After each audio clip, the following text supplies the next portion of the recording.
Now, welcome to a Mandalorian Season 3 speculation video, where we're going to discuss some of the things we think we're probably going to see in this upcoming season, Or and maybe maybe want to won't see. and maybe want to see, yeah. Yeah, this might be a weird place to start, but I want to start with the covert crew.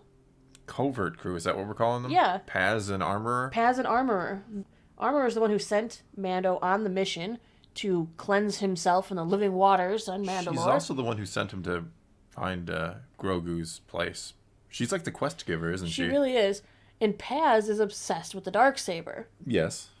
It's a family thing. Do you think Paz, would You he think- follow Mando if I was Mando just gonna decided to reunite the Mandalorians under his banner? Do you see Paz maybe trying to Trying to take it from take him? control, maybe even having a beef with the Armorer? Maybe. If she says, well, it's his, and he's like, oh, well, he's an apostate, he doesn't deserve it, and he's going to Mandalore to cleanse himself, could he actually be somebody who's trying to stop him from succeeding in this? And wouldn't he be kind of in the right? I mean, an apostate has the Darksaber right now. He could certainly justify that as being wrong. That's Like, part if of I the- go defeat the apostate, I'm the new leader of Mandalore. Well, that's part of the reason that bo-katan left and splintered off from Death Watch, because after Maul got the saber, she didn't think it belonged in the hands of someone who was not a Mandalorian. Even though he defeated I mean, fair and square. Fair and square, yes. It defeated Vizsla. But he isn't a Mandalorian. He wasn't respecting their ways, True. 100%. So she didn't think he deserved it, and that's part of the reason she split away. Or is that part of the curse? Because she didn't respect it. No, that has nothing to do with the curse. Well, I mean, I don't think there's an actual, like, curse. we're It's just a matter gonna of... get into that another day. We've But got I mean, a whole it is video plan. It is interesting to point out that she didn't believe in Maul possessing the Darksaber because he's No, not she didn't Mandalorian think and it was left and right. splintered off. So she didn't respect it there. She gets handed the Darksaber by Sabine, which I don't think is that big of a deal because it was more of there's a story behind it. But, of course, the Armorer had issue with it. Well, and so it now did she's lead kind to of the led... fall of Mandalore, just Yeah, like the yeah, Armorer said it exactly. would. So, I mean, you could say it wasn't a good thing. No, But it is interesting to see her story with the Darksaber. she does have quite the history with it. Yeah. But would Paz even follow if the Mandalorian, cleansed himself No. and decided to I unite don't think Paz is going Mandalore? to follow Or is he Din, pig-headed? no He matter what. believes that he has a right to it because it belonged to his ancestor. I don't think even if he cleanses himself, however that happens or whatever the actual procedure is, I don't think Paz is ever going to have No, a he's not. friendship with Din anymore, even though they And kind of I'm do for like curious, 2 minutes could that in have Book of split Boba him Fett. off from the armor even because of his obsession with something I that think so. she would say isn't his, and by creed she probably is right. I think so. I could definitely see Paz having his own little gang, his own little covert or Doing something his own this thing. season. Yeah, splitting away in a way. Yeah. I think that's a good kind of villain for him because it does tie into, Pre-Vizsla, who I loved Pre-Vizsla in the Clone Wars. I know you did. Yes, you do. But then that leaves the armorer to fight Bo. I think those two are fighting. I think Armor and Bo-Katan have a bad ass. You think fight. so? Really? I think those two have such different ideologies. Yeah. Armor blames Bo-Katan for the fall She talks of a little smack Mandalore. about her, which she's not wrong, is she? No, but she. As far as we know, we don't know exactly what happened. And we know that Bo-Katan looks at the armor as, they were apostates. To her, they're apostates. Yeah. They split off from Mandalore and Mandalore needed them. And she blames them partially Yeah. for the fall. If they would have been there, instead of hiding out on the, moons of Concordia, they would have been there to help them fight. Yeah. Maybe they could have fought off the Empire if I'm they were really- a unified Mandalore. I'm really curious to learn more about the Armorer this season. I hope we get to. And I want to see her and Bo-Katan come to an argument. I almost wonder if maybe Bo-Katan knows her. Like, Well, beyond probably. just calling her the I armor, think maybe she so. knows her name. I think so. That's not going to shock me at all. Mm-hmm. I don't know about, former colleagues of any sort, but certainly know of and probably have You could encountered give each a other. little backstory to her, maybe. Yeah, she needs something because she has been so important to the first 2 seasons. Again, she's the quest giver. She keeps telling She is Din very Djarin what to important. do, and we have no clue really what her story is. Which, you don't need everybody's story. I'm not saying, we need the backstory of everybody, but it is interesting to note how much Mandalorian stuff I'm looking forward to in the season, and yet we have Grogu returning. Which is why that's why everybody's always gets such a huge conflict about Grogu coming back. Like, the reason why I was okay with him being gone for a good portion of the season, let's see Mandalorian. Let's get to all these other things that we kind of... You don't want him to steal the show. Yeah, I kind of... Not that I don't think he deserves it. He's the most popular character of the Disney era, hands down. Well, Created in the Disney era. What's let me correct interesting that. is, the first 2 seasons we focused on where are we taking him? Where is he going? Yeah. Where's his future? Well, And now I we know want to his see- future. yeah. I feel like now we know his future is just as a foundling. He's with Mando. That is his future currently. I'm interested where his story goes. Don't get me wrong, but I kind of just... Could we take a couple episodes and just... let's figure out everything else with The Mandalorian? Well, what's more interesting with Grogu and what we're going to get into, I assume, is his past. Yeah, absolutely. Ahsoka told us somebody saved him. Somebody Terra Sunube, from the I'm telling you, from it the happened. temple. We have the flashback Sorry, from got Book of himself an Boba Amber. Fett. They even put in the trailer. They put the scene. What happened to him? Was he important? The cloner. We know Dr. Pershing's going to be back this season. What is his purpose? What does Grogu's blood mean to the remnants of the Empire? Snoke. I don't want it to be that. But I don't you're think... probably I right. think a lot of people don't want it to be. But I think there's a really, really good chance it leads to Snoke. What are the... Here's a really crazy theory. Like, really crazy. Okay. All right, we still have no idea where Yoda's species comes from. Probably never will. Most people in the galaxy do not know where Yoda's species comes Well, from. no, because Nobody everything seems to. sees He's a so pet. rare. Everybody that sees him's like, oh, look at your little pet. You know, which is strange because you think Clone Wars Yoda would have been pretty well known. Right. We've had this discussion. But We're not going to go into the here's- whole Jedi discussion. Here comes again, the crazy part. What if at the end of the season, Ahsoka comes back, we find out that she's got this plan, she's going to the Outer Rim, maybe she wants Mando to come with, but he can't. He's too busy now because he's leading Mandalore or something crazy. That would be something crazy. Or she's just stopping by to go, hey, Sabine was here, where did she go? Something like that. Yeah. I don't know. Let's say Ahsoka comes back and she's going off to the great beyond, new beyond, wherever she's going in her series. What if that's where Grogu's people are from and he goes with her? Did you just call them Grogu's people, not Yoda's people? Well, Grogu's alive, Yoda is not. Ooh. So But Yoda is a Force what Ghost if? eternal. Well, I'm just saying. What if? I know. What if he I kid. goes with Ahsoka and we get to follow him into Oh a my new God! show? Don't say that. Please don't even And we find suggest that. And we find out Yoda's people. She didn't even want me to call them Yoda's people. Are from the New Beyond. I don't think we're ever going to learn more about Yoda's or Grogu's people, whoever you want to call them, unless it came from Lucas himself. I think that is something, and it's funny because I don't think Yoda's people were really something anybody pondered too much until Grogu came around.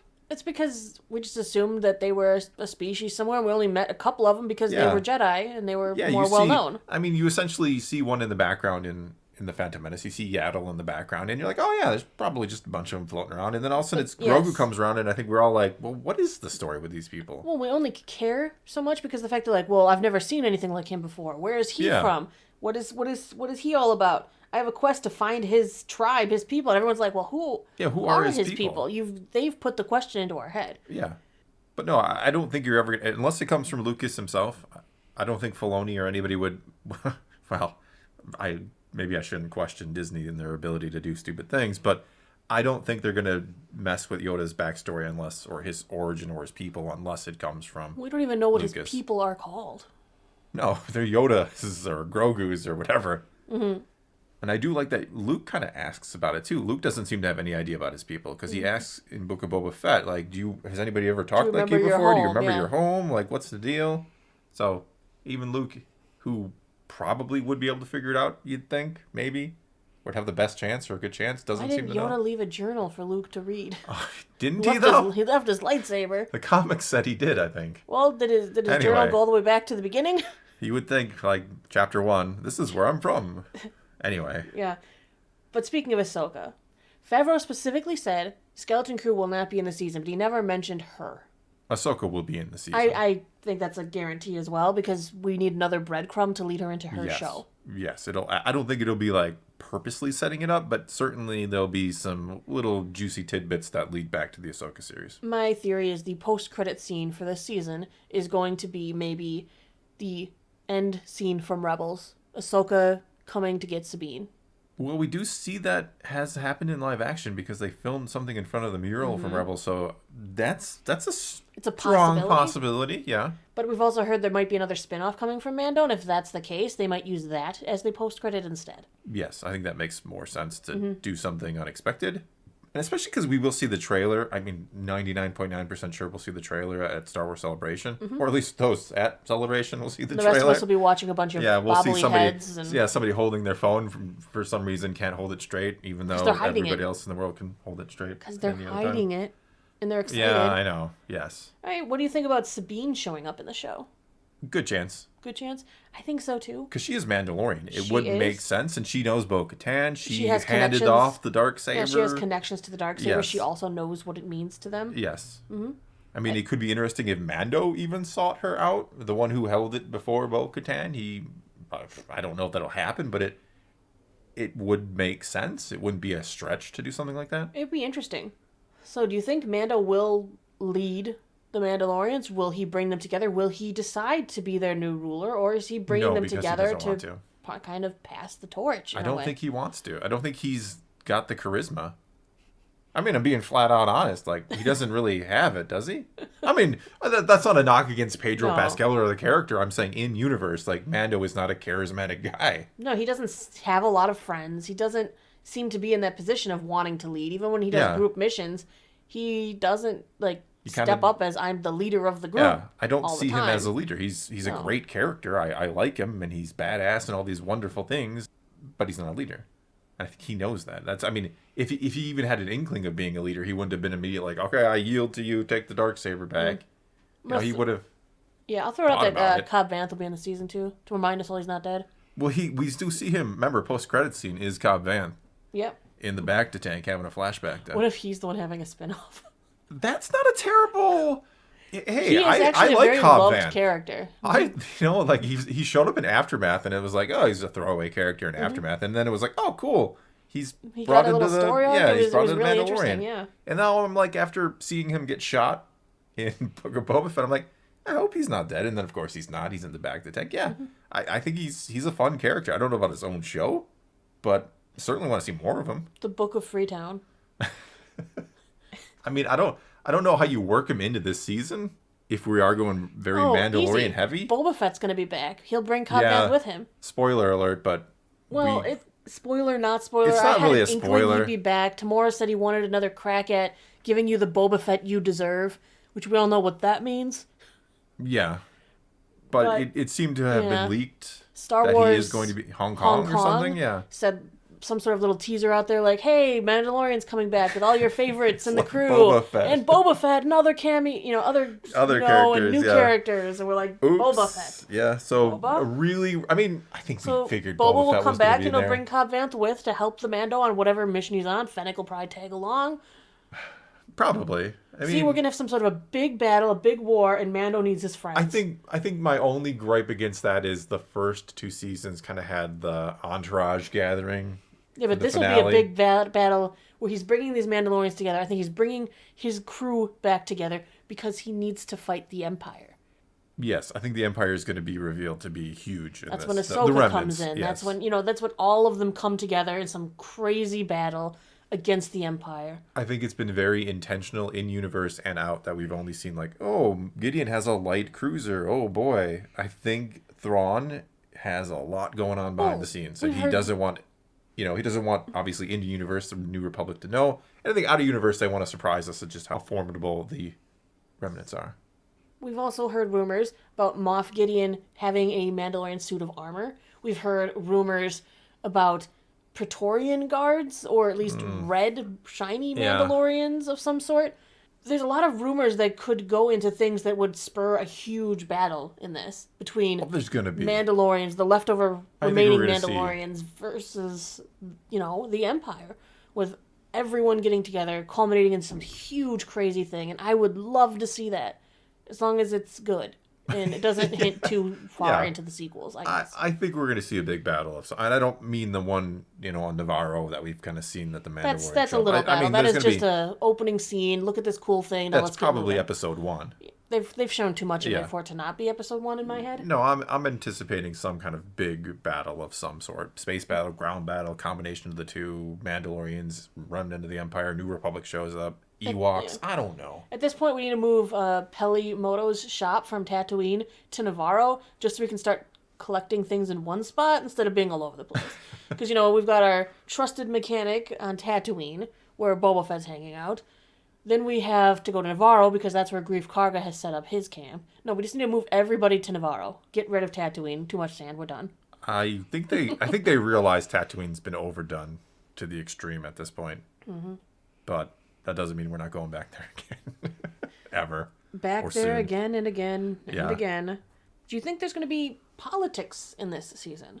I think we will see some New Republic stuff. I mean, I think we're going to see seen- quite a bit of New Republic stuff, actually. We've heard from Captain Rancor in the trailer, Yeah. also known as Carson Teva, though he never says his name in the show. No, he's the guy who's been the pilot who's kind of questioning Mando. He showed up a few other times. He's been yeah. our trickling trail He's of been, the he's been a looming breadcrumb. darkness. Yeah, he's been the guy who's kind of alluded to the fact that the New Republic knows something's up, but they don't know what. And out there in the Outer Rim, they're Yeah. not cooperating. They're pretty much trying to self-govern because they're tired. They're tired Well, of yeah. thinking, oh, well, first the Republic said they were in charge of us and they didn't do anything. Then the Empire was in charge of us and things were bad and We're worse, and we were now pretty much yeah. controlled by cartels. Now the New Republic says they're in charge of us. They aren't out here helping. And they've been alluding to the fact that the New Republic is not exactly... it's Set been up. 5 years since Return of the Jedi. It's taken some time for them to get their stuff together. And then they're just done out in the Outer Rim. They're like, all right, we're going to figure out our own stuff out here. Yeah, You just stop, all right? Just stop trying. I mean, even planets are figuring out their own stuff. even... We have Boba Fett saying he's the daimyo. I'm the leader of Tatooine and the Mos Eisley. Then out in Freetown, it's like, Marshal Vance in charge? Yeah, even going to the High Republic era, if you want to bring that into the picture, it's all about, well, not all about, but the opening premise is kind of expanding into the Outer Rim, and we're going to colonize it and do all these wonderful things out there that obviously never happened. Right, because they never really mastered the communication and the... Yeah, it was the communication they were setting up, the space travel, hyperspace lanes. And the Starlight Beacon and Yes. all this stuff, yes. But the looming darkness with Carson Teva. Will we see politics? Are we going to Yes. see the New Republic in action? Could we get Mon Mothma? In fact, I think the new show that may get announced will have something to do with the New Republic. We were going to get Rangers of the New Republic, which I think was going to bring that kind of aspect or angle into the bigger picture of the I think we've Mandoverse. given them like 8 sequels and spin-offs now. Well, good. Hey, as long as they're good. I've said before, I don't get tired of good Star Wars. I get really annoyed by bad Star Wars. But anyway, no, I think we start to see things from the New Republic point of view to set up the remnant of the Empire and set up some sort of big conflict between New Republic, remnant of the Empire, with Thrawn in the middle of it all. So yeah, I think we covered a lot of stuff. Probably not everything. Probably a lot of stuff that won't come true, but a lot of stuff that sounds really cool if it would come true. Yeah. And things that have a good possibility of being real. I want to believe we have a pretty solid grasp on where this thing is kind of going. I mean, there's going to be twists, there's going to be turns, there's going to be surprises. If not, then what's the point? But anyway, I think that's going to be all we got for you this time. So now it's your turn to take to the comments below. What are you expecting out of Season 3 of The Mandalorian? What do you want to see? What do you think you're going to see? What kind of spin-offs do you want to see out of this thing, too? Whatever the case may be, leave those comments below. Let's talk some Star Wars. And until next time, thanks for watching.